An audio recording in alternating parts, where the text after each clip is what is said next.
太孙满月宴，母亲带了嫡姐入东宫看望，太子对嫡姐一见倾心，动了纳她入东宫的心思，我自然不允，在月子中动了气，落红不止，差点丧命。父皇，儿臣今日特此请旨，沈家嫡女端庄温婉，品行得体，儿臣心意坚定，将其接入东宫，执行迎娶制礼。太子欲同娶沈家姐妹，不分尊卑伦统，有损储君德行，请陛下约束。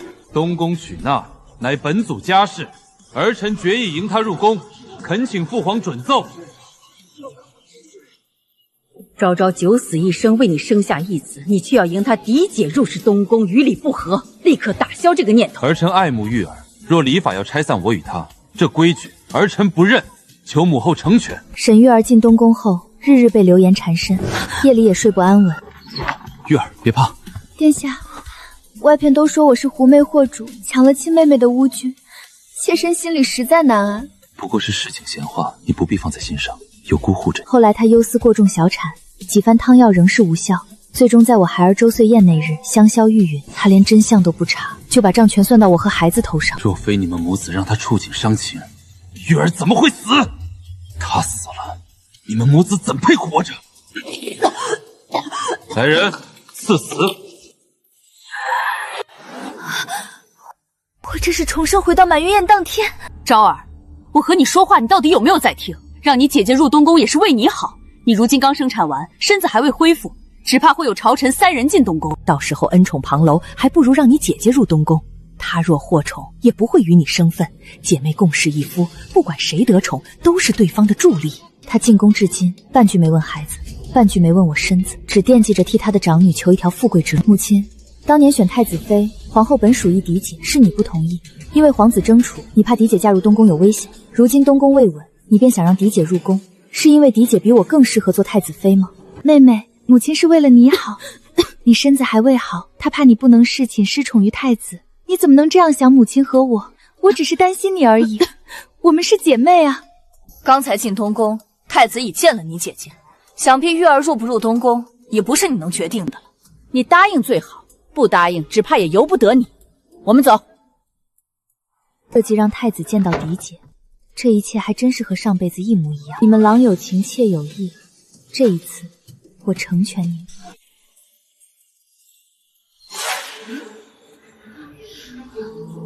怎么沈家大小姐坐在太子妃的位置？她一个未出阁的女子，与姐夫并坐主位，未免太不妥了。太子都不介意，旁人谁敢多嘴？是我做错了地方，还请妹妹见谅。我刚才进来时看见你姐姐站着，她身子向来弱，我便让她先坐了，都是我的错。你嫡姐怕冷，那位置我让人铺了毛皮，你坐了怕是会热，不如便坐这里吧。妹妹，你别生我的气，我刚才是头晕，站不稳才坐下的。太子只是怜我身子弱，才特别叮嘱下人垫了毛套。我坐在这里与理不合，我还是离开的好。不过一件小事，坐哪里都无妨。难不成我坐在这里，我便不是太子妃了吗？大家自然知道谁才是主人，姐姐不必客气。自然是，太子妃是未来的皇后，坐哪个位置都不要紧，重要的是这位分，可不是谁都能肖像。妹妹可是在怪我，都是我的不是。太子妃，你怎会对你姐姐这次态度？实在过分了。昭昭，就算你是太子妃，也是玉儿的妹妹，你的教养呢？太子妃坐侧位，本宫倒是从未见过这规矩，这是沈家的规矩。太子，你是储君，上下尊卑你该比谁都清楚。昭昭可是你嫡长子的生母，你如此不分尊卑，不给她颜面，也等于是打自己的脸，也是打了我孙儿的脸。给皇后娘娘请安，这都是玉儿御举。知道是御举了，就别做不该做的事。来，给皇祖母瞧瞧，我的小孙孙长得真好。皇上有政务脱不开身，给了一道圣旨，宣旨吧。奉天承运，皇帝诏曰：今朕之长孙原配系皇太子嫡长子，血统纯正，名分尤官，特封为皇太孙，以示尊崇。钦此。你生下原配有功，好好将养身子。你是大开中门迎进东宫的太子妃，是皇太孙之母，谁也取代不了你。上辈子他们盘算着让沈玉儿入东宫，生下孩子，再让孩子借皇太孙之位废了我。可如今他还没进宫，我儿已是皇太孙，我的位置谁也动不了。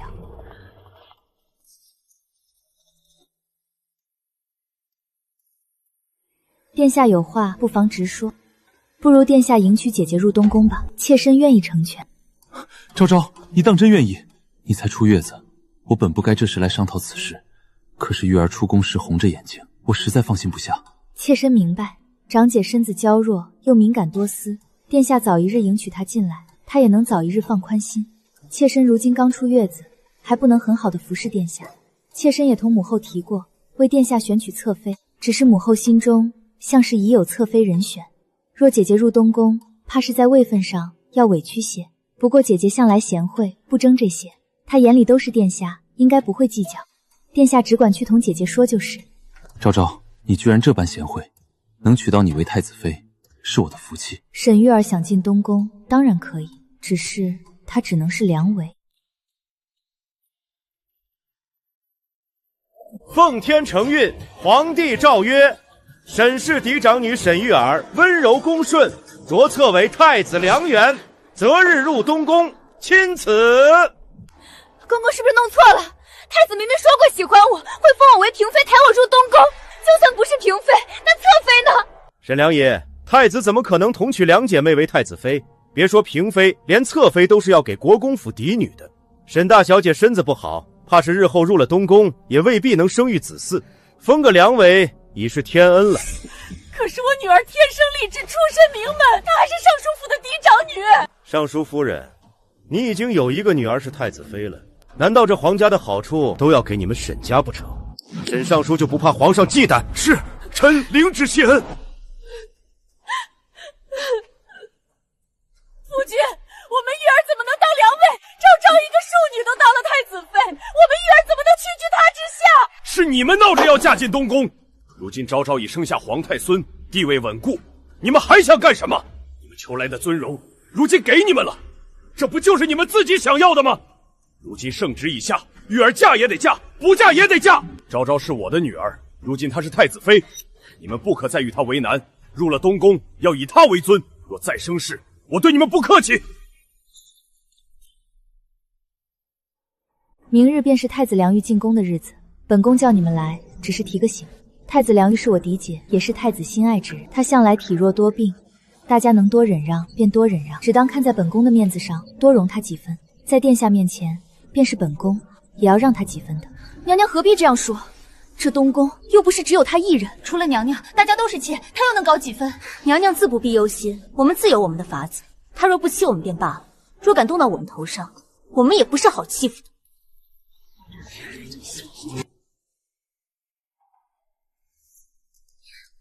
妹妹，大胆！就算你得宠，几个月便升到了位分，封了良地，可面前这是太子妃，要叫娘娘，你敢叫太子妃妹妹？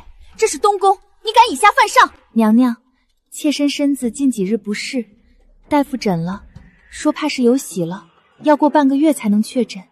可妾身子弱，太医说要住在向南的院子才好养身子。妾身问了殿下，殿下说娘娘的院子向南最是暖和。娘娘，妾身不是要抢你的主院，只是皇死要紧，能不能与娘娘换院子住几个月？待妾身生下子嗣便搬出去，委屈娘娘去妾身的院子住几个月，好不好？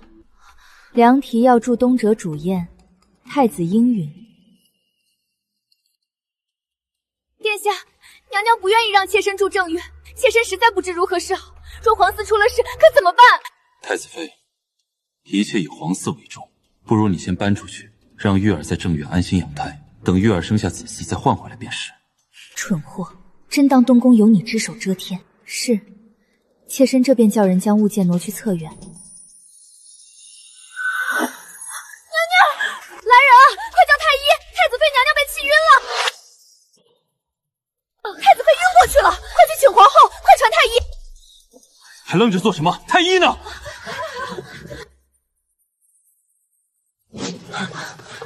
到底怎么回事？恭喜皇后娘娘，恭喜太子殿下！太子妃并无大碍，方才关岛是因为有喜了。太子妃有喜了！昭昭，都是我不好，是我没看出你身子不适，你竟有喜了，这可是天大的喜事。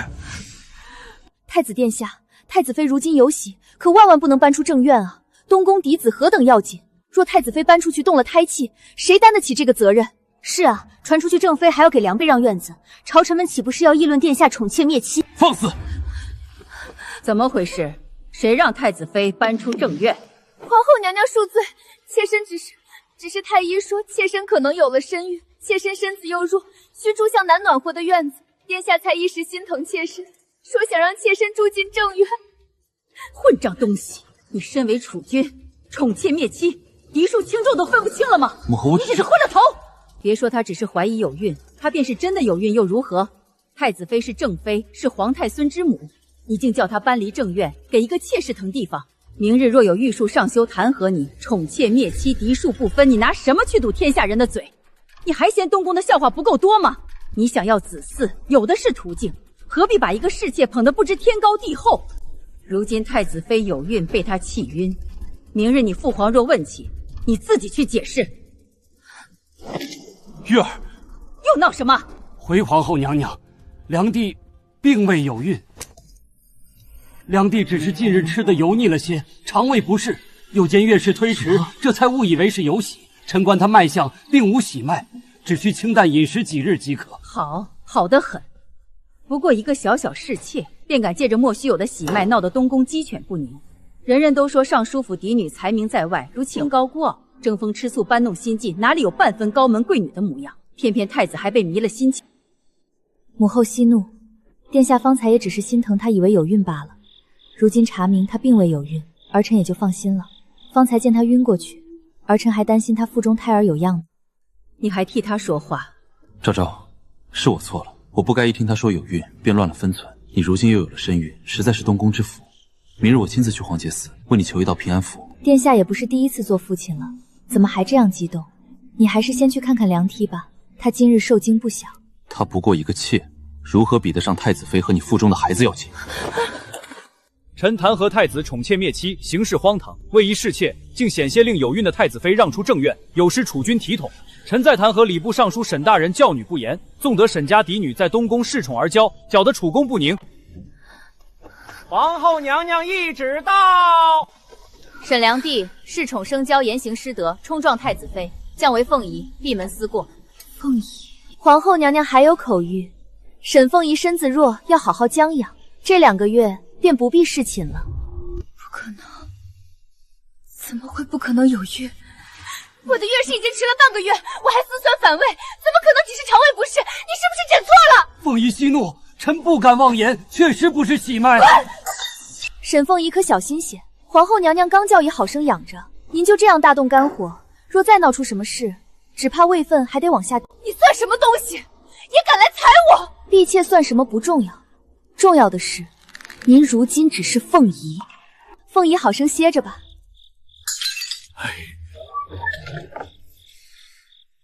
沈昭昭，娘娘，侧院那边先是静得厉害，后来便砸了瓷器，沈凤仪抓着李太医不放，闹得很难看，是吗？娘娘，沈凤仪还在闹，说自己不可能没怀孕。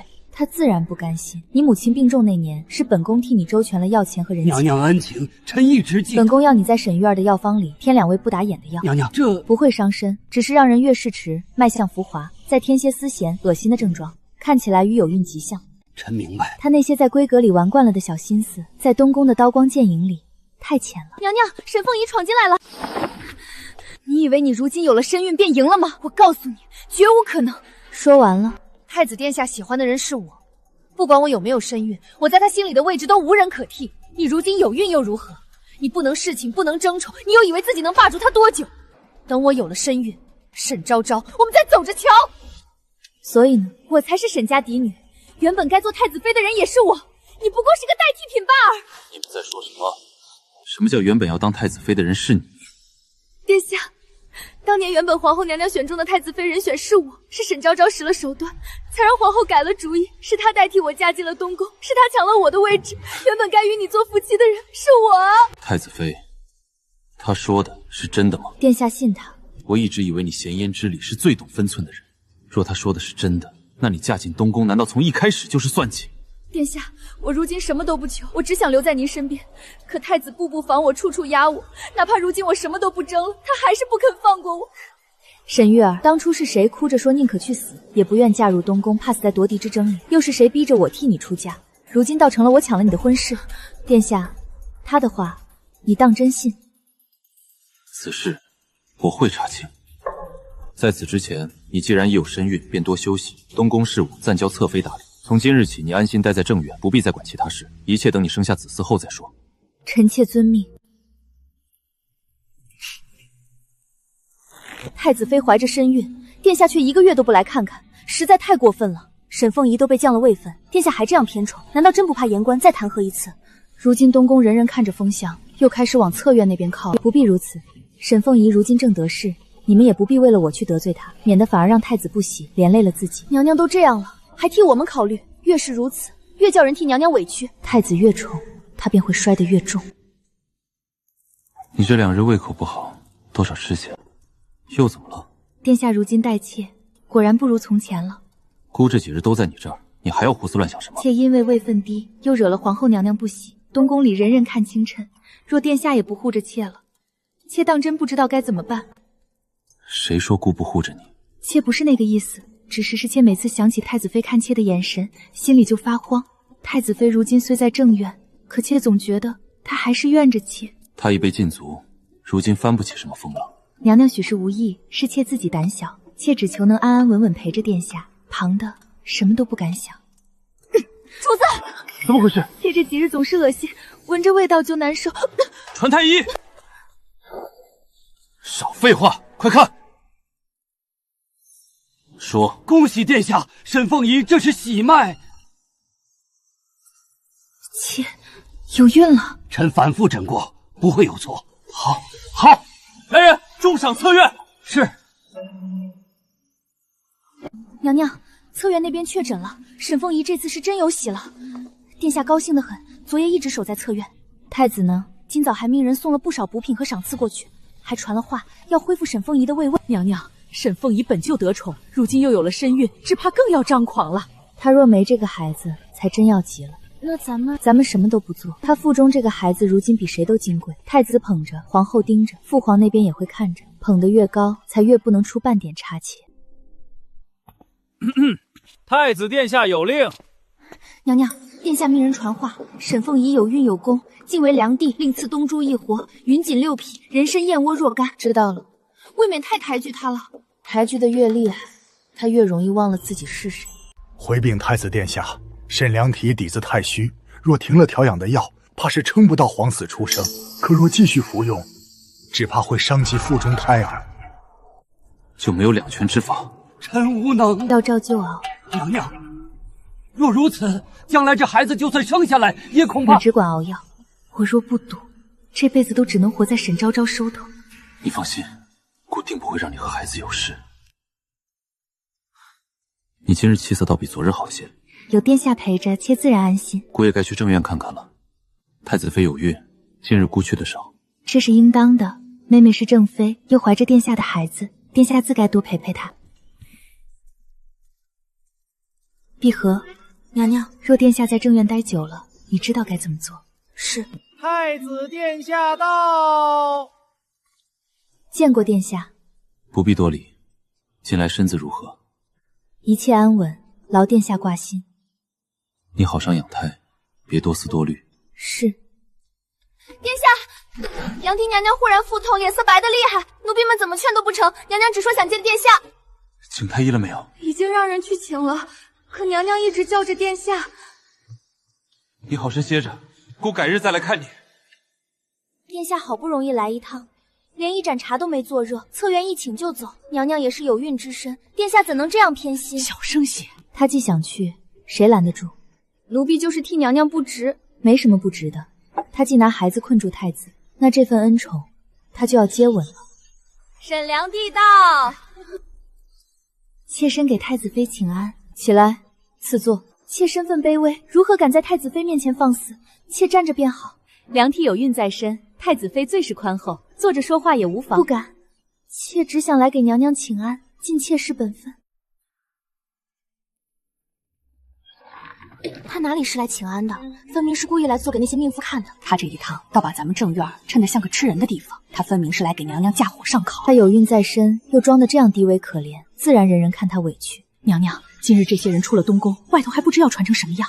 他既敢来演这一场，就不会只图这一时痛快，那就看这把火最后烧到谁身上。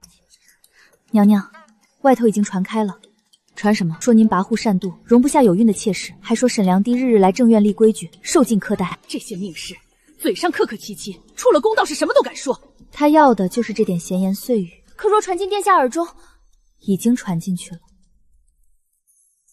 沈昭昭，姑给你太子妃之位，是给你颜面，不是让你仗势欺人。你不过尚书府庶女出身，位分已压过嫡姐，你还有什么不满意？为何非要在玉儿来请安时为难她？她每次回去都惊惧不安，如今更是动了胎气。若她和孩子出了什么事，姑绝不会放过你。殿下亲眼见我为难她了。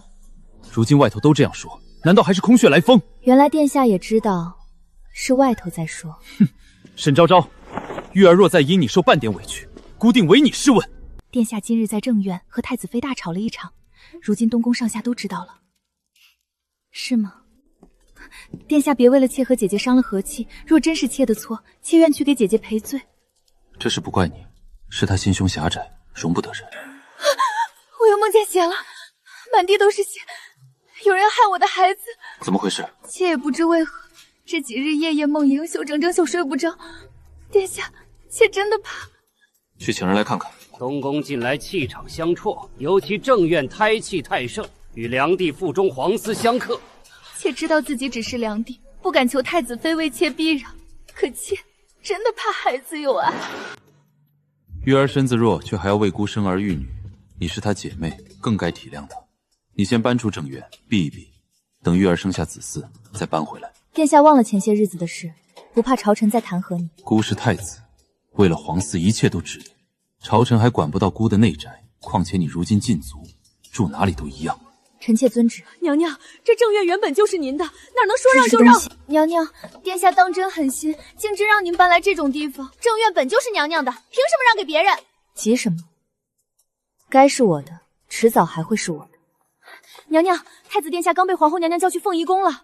知道了。让正妃给侍妾腾院子，太子，你倒真做得出来。玉儿如今有孕，身子娇弱，儿臣不过是体恤她。体恤？沈昭昭才是你的正妃，你宠妾灭妻，把东宫体统置于何地？昭昭性子寡淡，不解风情，玉儿比她更适合留在儿臣身边。你这话是什么意思？若非当初圣意赐婚，儿臣想娶的人本来也不是她。放肆！正妃之位岂容你儿戏？本宫警告你，别为了一个沈玉儿闹得东宫上下不得安宁。儿臣心中有数。你若真有数，就不会把事情做得这样难看。滚回去，好好想清楚。娘娘，凤仪宫那边的消息传回来了，皇后娘娘狠狠吃了太子殿下一顿，可殿下还是护着沈良娣，殿下真是被她迷了心窍。还有，沈良娣那边如今正得意着，说自己怀着东宫子嗣，谁也越不过她去。她还让人往沈府递了话，想请沈夫人进宫。娘娘，夫人若真进宫，只怕又要逼你忍让。不慌，兵来将挡，水来土掩。我的儿终于熬出头了。母亲，殿下如今待我极好。太爷，我女儿这胎究竟能不能生下来？良娣身子太弱，又日日用药保着，强撑到今日已经急醒。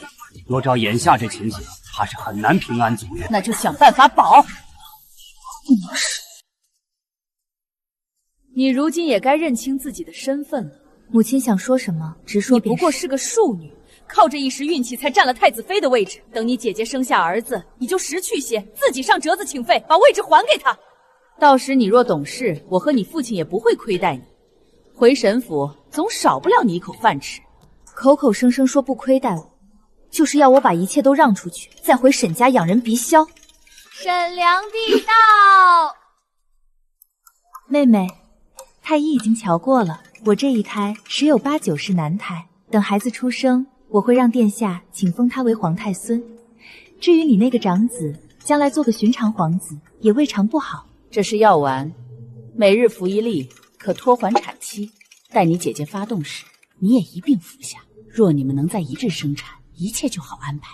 好安排什么？你不必知道那么多。总之，你照做便是。你抢了玉儿的婚事和位置这么多年，也该还了。娘娘，他们也太欺负人了。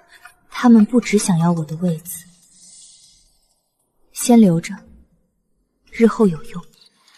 娘娘，他们这是连孩子都算计上了。他们一向如此，他们想抢，就让他们来抢。我的肚子，娘娘，稳婆，太医，娘娘发动了。太医都在，您别怕。娘娘，再忍一忍，跟着我的劲儿，孩子就快出来了。别让娘娘太耗力，先稳住气势。策源那边也发动了，他们果然等这一天。娘娘，沈良娣那边怎么可能敢在这个时候发动？不是赶上，是服了催产药。娘娘，用力，快了！生了，生了！抱给本宫。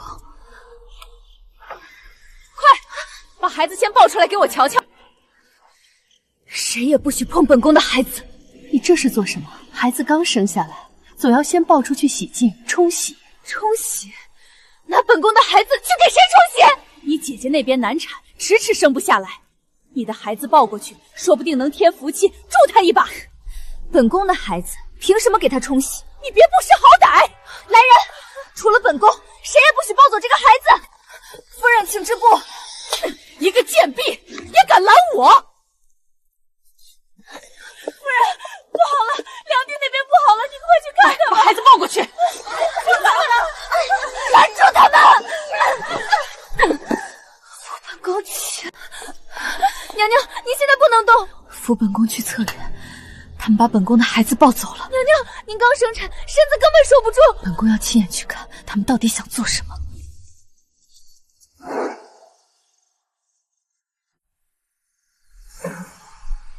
那是什么？你的孩子刚抱进来便没了气，这是怎么回事？快去禀告皇后娘娘，太子妃生下的太孙死了！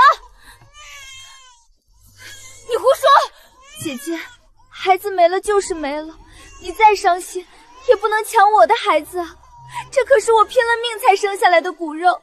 昭昭，你也是我女儿，母亲知道你伤心，可玉儿刚生产完，你何苦来闹她？来人，去请皇后娘娘。正好，也让皇后娘娘看看。姐姐伤心的失了心智，竟连别人的孩子都要抢。殿下，这是怎么回事？姐姐生的孩子没了，她受不住，非说我怀里的孩子是她的。沈昭昭，你竟敢混淆皇家血脉！那孩子本就是本宫的。够了！生的孩子没了，本宫未曾怪你，可你如今竟还要抢玉儿拼命生下的孩子，你身为太子妃，竟能做出偷梁换柱之事，就不怕天打雷劈吗？本宫一再忍让，你却得寸进尺，这样的太子妃本宫留不得，我要废了你！到底出了什么事？母后，儿臣拼死生下孩子，却差点被自己的生母抢走。母亲偏爱姐姐，而从小便知道，也不敢怨。可儿臣也是您的女儿，你为何要这样害我？皇后娘娘明鉴，臣妇怎么可能害自己的女儿？她们都是我的女儿，我最清楚。孩子是我亲自抱过来的，我最明白不过。昭昭生的孩子刚生来便奄奄一息，刚抱进来便咽了气。母后，儿臣生下的孩子手臂上有与儿臣一模一样的红心胎记，沈玉儿怀里的孩子是不是儿臣的，只要看一眼便知。来人，把孩子抱过来，验明正身。不行，放肆！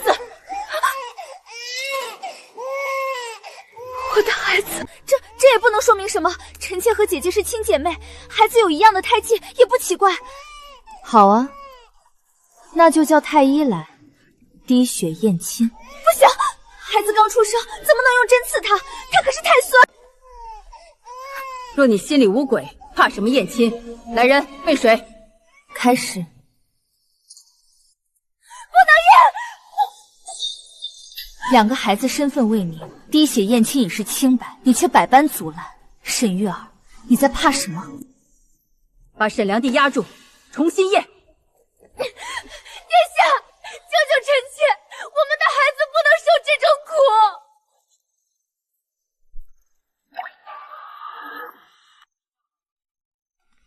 回皇后娘娘，血未相容。来人，给我拿下沈雨儿与沈夫人，押入大狱严审。皇后娘娘明鉴，臣妇是一时糊涂。殿下，臣妾真的没有。母后，玉儿到底怀过儿臣的骨寿，求母后从轻发落。沈夫人纵有私心，到底是外命盘，若传出去，恐伤皇家体面。体面？你到现在还在为这等毒妇求情？东宫两帝联合生母，偷梁换柱，妄图混淆皇家血脉，这不是内宅重征，是大罪。沈玉儿腹中的孩子到底是怎么回事？回皇上，沈良娣体弱，原本便不宜有孕，怀胎之后，他又强行命臣等开保胎汤药，日日服用。保胎药怎么会保成死胎？那些药只能暂时吊住沈良娣的身子，却会伤及胎儿。臣曾劝过，说若继续用药，皇嗣恐怕难以康健。可沈良娣不肯停药，所以他明知道孩子可能保不住，还是要赌这一胎。是，后来胎动渐弱，臣诊出胎息不稳，再后来，胎息已绝。胎息已绝，为何不臣申报？他说只要拖到太子妃生产之日，他便还有翻身的机会。臣一时畏惧，才替他隐瞒了死胎之事。好得很，明知腹中是死胎，还敢抢太子妃的孩子，意图混淆皇家血脉。他要的从来不是孩子，是太子妃之位。传旨，将太医院相关脉道封存，所有接手之人严审。沈玉儿混淆皇室血脉，罪无可诛。皇上饶命！皇上饶命啊！昭昭，你受委屈了。儿臣不委屈，只要皇太孙平安，只要真相大白，儿臣便不怕。父皇，儿臣冤枉。你还在为那等毒妇求情？你做东宫数年，拿得出手的政绩没有，反倒在江南赈灾时贪没10几万两赈灾银，致使灾民饿殍遍地。如今又闹出混淆血脉的丑事，还一味偏袒，昏聩至极。太子德不配位，令朕失望之极。永正30年，废太子，贬为庶人，圈禁终生。儿臣冤枉，儿臣冤枉。你无过，且这些年行事稳妥，教养皇长子有方，你仍居东宫，抚养皇太君长大。臣妾领旨。我是太子妃，真正该做太子妃的人是我。你拼命抢来的，从来都不是你的。你凭什么这样说？如果不是你，我怎么会落到这个地步？都是你抢走了我的一切。沈玉儿，直到现在你还不知悔改，分明是你自己作到这一步。往后你好自为之吧。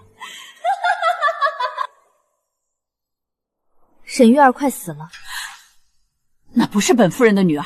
她为了你，差点换走本宫的孩子，如今却说你没有这个女儿。沈夫人，这是什么意思？我早就说了，我当初是被他迷惑了，这才做了这些糊涂事。而且沈府没有这种大逆不道的女儿，沈府的女儿只有你。夫人，闭嘴！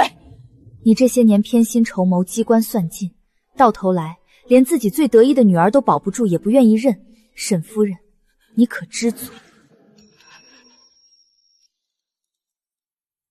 从前多风光，如今连个人样都没了，还当自己是太子呢？除了喝酒玩豪，什么也不会。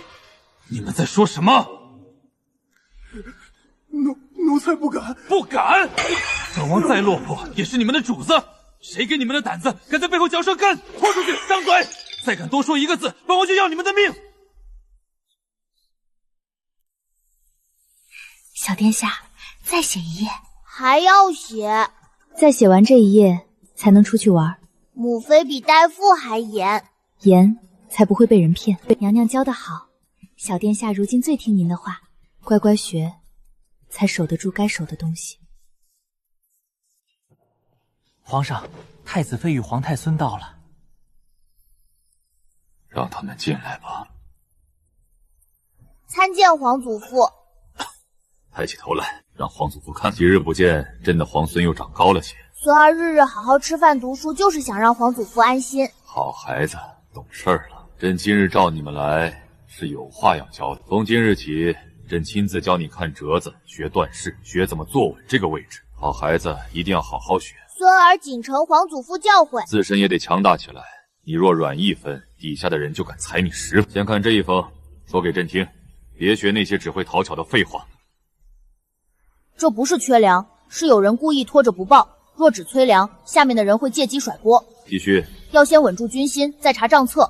该发的粮一粒不能少，敢动手脚的人也不能轻轻放过。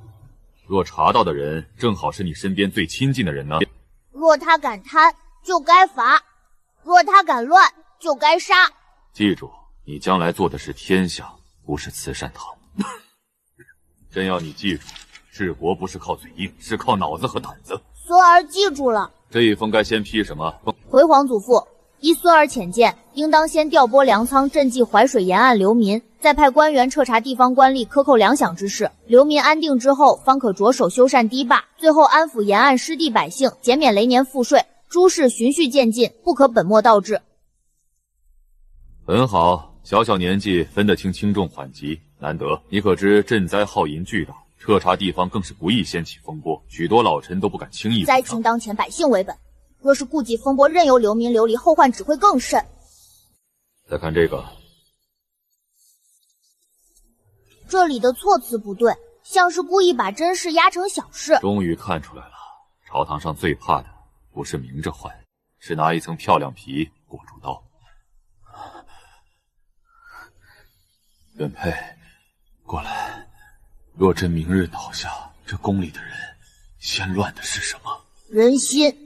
那你要怎么稳？先稳母妃和皇祖母，再稳宫中，再稳前朝。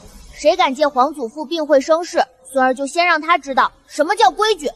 好，这才像皇家的孩子。别慌，皇祖父，你一定会好起来的。你若慌，下面的人就会跟着慌。你记住，等朕不在了，你就是这宫里最不能推的人。孙儿明白。沈氏，你也听清楚。儿臣在。他年纪小，锋芒太早会折，你要替朕看着他。儿臣记住了。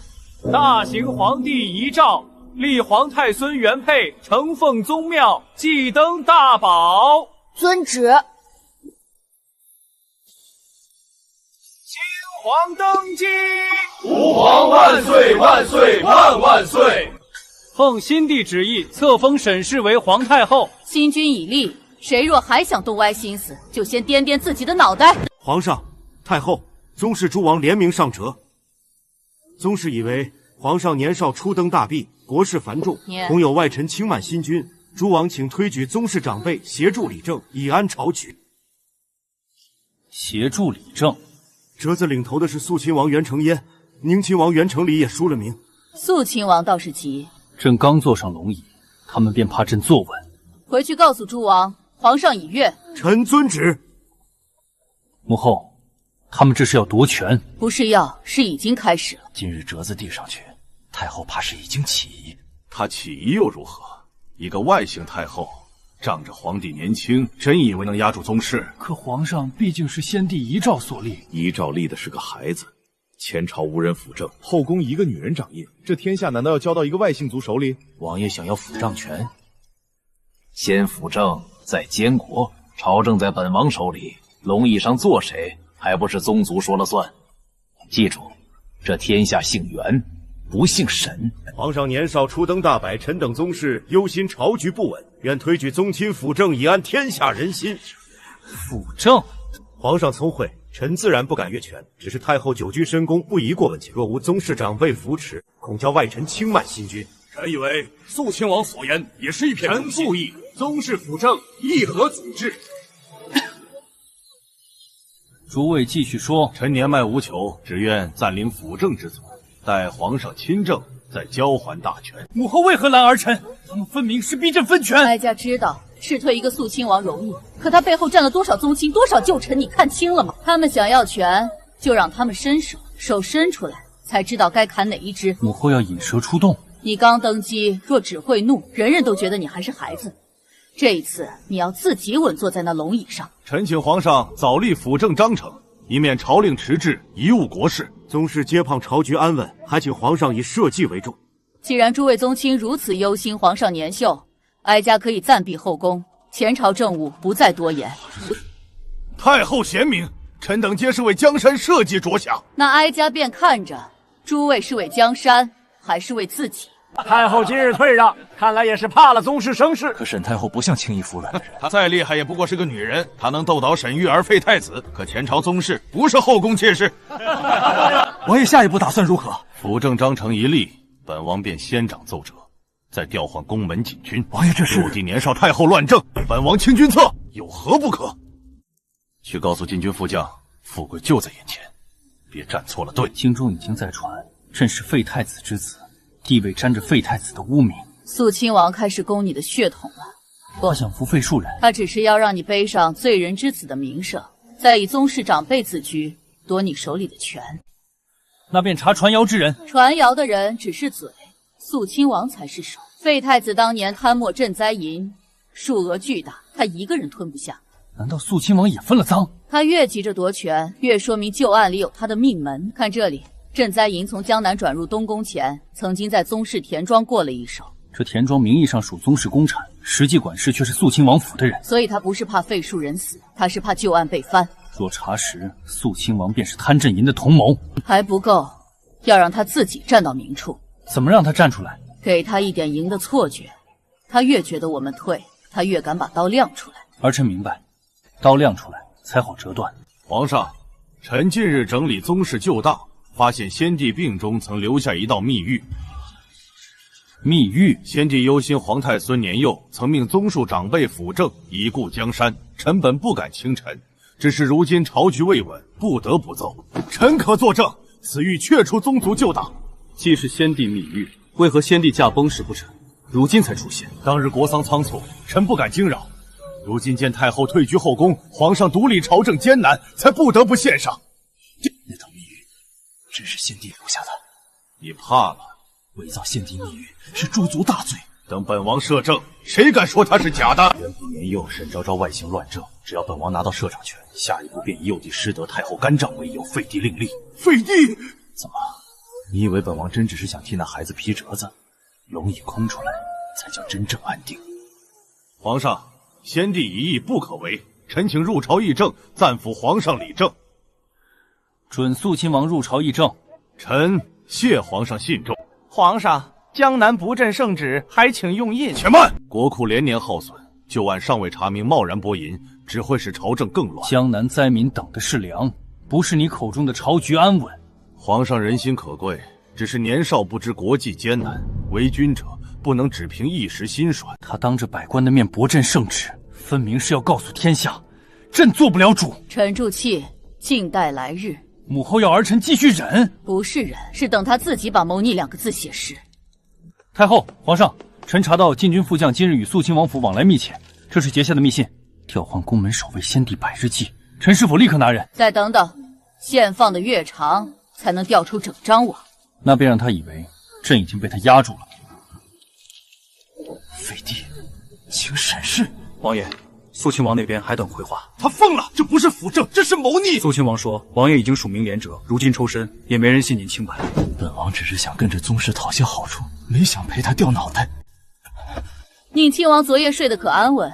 太后说笑，臣江南赈灾营经宗室田庄转手，最后入肃亲王府司库。你觉得肃亲王若成了事，会留你分权，还是留你顶罪？你替他附和朝议，他却把你当垫脚石。你是想跟着他一起死，还是把他的密信交出来？臣若作证，宗族会恨墙头草也能活，但要选对风向。臣愿作证，肃亲王袁承岳确有废帝谋逆之心。先帝百日祭，百官宗亲皆在太庙，届时本王呈密谕，请皇上退居后宫，由本王摄政监国。若皇上不从，封殿门，控玉玺，他一个孩子能翻出什么浪？宗室那边臣已安排妥当，都会称太后外姓乱政，幼帝失控。废庶人那边呢？一个废人罢了，他活着只能证明原配是罪人之子，本王从没打算扶他。明日之后，这宫里就该换主人了。听说肃亲王明日要在太庙逼皇上退位，若真成了，宗室怕是要重新清算废太子旧事。你们说什么？肃亲王要清算谁？废庶人，夜深了，应该歇了。他们终于想起本王了，本王才是原配的父亲，本王曾是太子。沈昭昭，原配，本王还没输，只要宗室翻身，本王就还有回人前的一日。请皇上焚香祭先帝。皇上，臣有先帝密谕，请皇上当众遵行。肃亲王，祭礼未完，你要在先帝灵前饶礼。正因在先帝灵前，臣才不敢隐瞒。先帝曾由皇太孙年幼命宗室长辈摄政辅国，请皇上交出朝政，由臣暂代摄政，以安天下。臣等宗室官员皆可为此谕作证，请皇上遵先帝遗命，请皇上以江山社稷为重。皇上若遵遗命，仍是大昭天子；若拒先帝遗命，便是不孝不忠。肃亲王，臣在。你今日是辅政还是逼宫？皇上年幼，被外姓太后蒙蔽，臣今日所为是为祖宗江山清除乱政。原来如此，朕听清楚了。奉肃亲王令，护太庙，清乱政。臣是外姓乱政，幼帝受其操控，本王今日清君侧，合祖宗大义。皇上，请交玉玺，只要皇上退居后宫，本王仍保你尊位。裴军，拿人！裴军，你的禁军统领早被本王的人拦在宫外了。陈裴军救驾来迟，请皇上降罪。不迟，刚好。裴军，你敢背叛本王！皇上太后，臣有罪。肃亲王早有废帝清沈氏之心，这是他亲笔密信。袁成礼，你敢背叛本王！臣不敢陪王爷谋逆。肃亲王，你以为哀家退是怕了你？哀家是在等你把谋逆2个字亲手写完整。袁承岳，朕给过你做宗室长辈的体面，可你偏要做乱臣贼子。本王奉先帝遗命辅政，谁敢说本王谋逆？验诏。皇上，先帝旧印早在驾崩前1月封入内库，丰田未破，内库属押俱全。旧印在内库，肃亲王手里的密谕是谁盖的？臣有罪，密谕是肃亲王命臣伪造，宗俗联名者也是臣替王爷串联。赵怀章，你敢攀咬本王？王爷说皇上年幼，太后外姓，只要借先帝名义逼皇上交权，便可摄政监国。肃亲王口口声声为江山，哀家倒想问问，江南灾民的命算不算江山？太后少拿旧案污蔑宗室。赈灾银经宗室田庄转手，3万两入肃王府司库，账册田记、管事供词都在这里。臣可作证。肃亲王曾亲口说，先夺摄奉权，再废幼帝。本王是宗属长辈，你一个黄口小儿。宗肃若为国，朕敬；宗肃若为贼，朕诛。肃亲王袁承茂伪造先帝密谕，勾结禁军副将，逼迫皇上交权，意图摄政废帝，又涉江南赈灾旧案，侵吞朕银3万两，证据确凿。本王是为袁氏江山，若让沈氏外姓掌朝，才是祖宗之耻。祖宗江山不是你贪淫谋权的遮仇布。臣身受肃亲王胁迫，臣有罪，求皇上开恩。你替他造势时，可曾想过开恩2字？肃亲王袁承岳伪造欺君，勾结禁军，逼宫谋逆，削爵废为庶人。你敢杀本王？本王是先帝同辈宗亲。逼宫时怎么不记得自己是赐死？苏王府涉案家产尽数抄没，补入江南赈灾缺额。赵怀章革职下狱，宗正寺撤。皇上，臣虽糊涂附涉，但临阵陈政，求皇上恕罪。宁亲王袁承礼夺凤3年，闭门思过，不得再干预朝政。臣谢皇上不杀之恩。从今日起，宗室不得私结朝臣，不得干预6部政务。凡借宗室名义逼宫乱政者，以谋逆论处。皇上圣明。原配沈昭昭，本王不过输在一时。谋逆之人，伏诛。皇上有旨，肃王府抄没银两尽数补赈，灾民名册重合，不许再漏1人。肃亲王已伏诛，肃王府抄没，宁亲王闭门思过，赵怀章下狱。不可能，肃亲王不是要清君侧吗？他不是要让宗室重新说话吗？宣宗理说，他只将您当作攻击皇上血统的污点。污点！本王曾是太子。帝折子，本王要见皇上。本王是他的父亲，他不能不见本王。舒王府超出的银两足够补江南3县赈粮，那就立刻发下去。旧案牵连官员也一并查办。查旧案不是为了泄恨，是为了让天下知道，新帝登基不是换一张龙椅坐坐，而是清旧账，立新规。肃亲王伏诛后，宗室怕是再不敢轻视儿臣。怕只是第1步，服才是第2步。如何让他们服？给百姓公道，给朝臣规矩，给宗族边界。准。账目张榜，叫天下人看清楚，这银子从哪里来，又还到哪里去。皇上清查旧案，发还朕银，江南百姓无不赞颂。臣等从前受奸人蒙蔽，请皇上降罪。臣等谨记皇上圣训，绝不敢再借宗室名义乱政。朕不怕你们有私心，怕的是你们把私心披上忠义的皮。宗室可依礼法，不可差6部。若有异议，奏折明呈，私下结党，按律处置。臣等遵旨。皇上，太后宗人府递来密札，废庶人病重，求见皇上一面。肃亲王倒了，可你心里那根刺还活着。母后，今日若儿臣在太庙退了1步，会如何？肃亲王会先拿先帝遗命压你，再拿宗室祖镇压你，最后拿废庶人的血缘压你。帝王可以有情，但不能让情变成别人手里的刀。肃亲王今日要的不是辅政，是把你的孝道、血脉、年幼全变成逼你低头的理由。儿臣从前总怕自己身上流着他的血，便一辈子摆脱不了他。血缘是天生的，可你要做怎样的人，是你自己选的。儿臣明白了，儿臣是原配，不只是废庶人的儿子。从今日起，前朝再无人敢说你只是个孩子。太后，皇上，宗人府递来密折，废庶人昨夜咳血不止，求见皇上一面。他说什么？临死前只想见皇上一面，还说想在宗庙大祭前与祖宗牌位前叩一个头。肃亲王死了，宗室无人替他撑腰，他终于想起自己还有一个儿子。他是真的病重，还是又想借病求体面？怕是两者都有。你若不想见，就回了。你是皇帝，不必为了成全他的体面委屈自己。若儿臣心里还有一点不甘呢。那就去见，亲眼看清，才不会再被他牵着走。摆驾宗人府，哀家与你同去。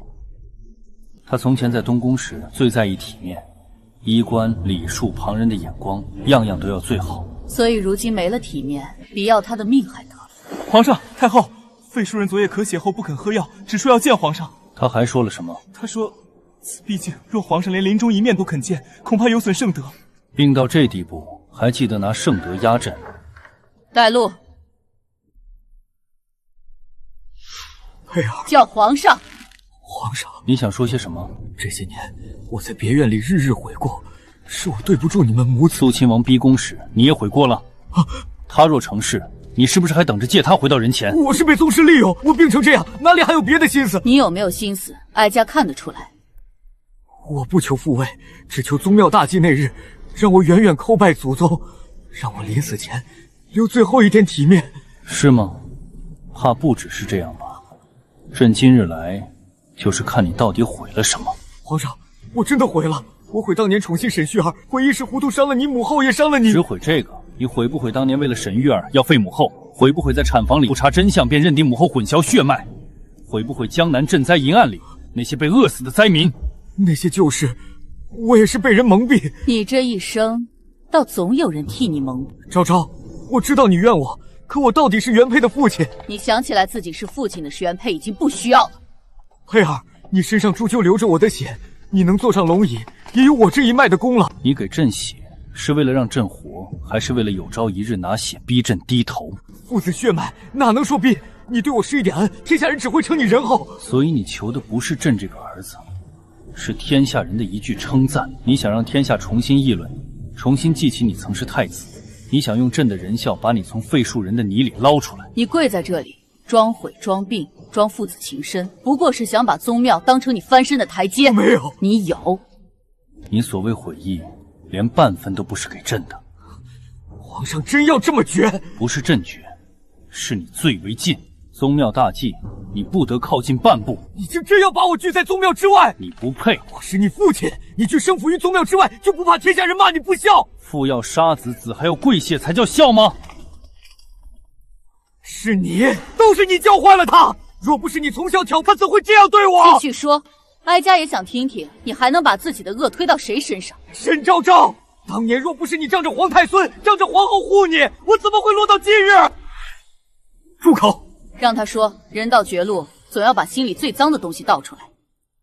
你敢说当年没有算计东宫婚事？皇后属意的分明是沈玉儿，是你见了她的孩子，一步步把自己送上太后之位。朕让你住口！怎么不敢听？你母后……你再敢脏哀家的名声，哀家不介意让你连跪跪着说话都没有。你说哀家算计你，那哀家倒要问问，哀家算计了什么？算计你爱上沈玉儿，算计你宠妾灭妻，还是算计你在孩子差点被换走时，第一反应不是查真相，而是废我？我那时是被玉儿迷了心窍。你到现在还要把罪推给死人？你不是被迷了心窍，你只是喜欢有人跪着讨好你。沈玉儿柔弱，你便觉得自己深情；我不哭不求，你便觉得我碍眼。他替你流泪，你怜惜；我替你守东宫，生下皇太孙，你觉得理所当然。你爱的是有人为了你哭，为了你死，为了把体面撑起来。你只爱你自己。你胡说！我对玉儿是真心的。你的真心就是让他替你承担所有错。他活着是替你哭，死了还替你背罪。原来父子情也只是你拿来求体面的说辞。这是什么？你不是想要体面？朕让你看看，你的体面下面埋了多少人命。江南旧案早已结了，肃亲王已经复出，你还想拿旧案诬我？肃亲王死了，可他府里的账还活着，原卷、抄本、证词皆已入档。你想抵赖，太迟了。昭昭，看在从前夫妻一场，替我说句话，我不要脏庙了，不要祭拜了，只求死后在宗族谱地上留个体面名字。夫妻一场。当年你要刺死我和孩子时，可曾想过夫妻一场？皇上，我终究是你父亲，你不能真让天下人说你不孝。朕认这一半血，但朕不屑。朕认这段血缘，却不认你这个父亲。传旨：废庶人终生圈禁，不得入宗庙，不得与外通书，供给绕旧，药食绕旧，死后不得以先太子之名入册，不入皇陵，不享宗庙祭祀。你不能把我从宗俗里抹掉！不是皇上抹掉你，是你自己一步步把自己走到这里。朕给你活命是不虐囚，不给你体面是不纵罪。沈昭昭、原配，你们会后悔的，你们会遭报应。我的报应早在你们把我逼进死路时就来过了，如今轮到你了。母后，方才儿臣有一瞬真的想杀了他。你杀了他，他就会变成你心里一道血口子；你不杀他，他只能活着看自己被天下遗忘。母后是想让他生不如死？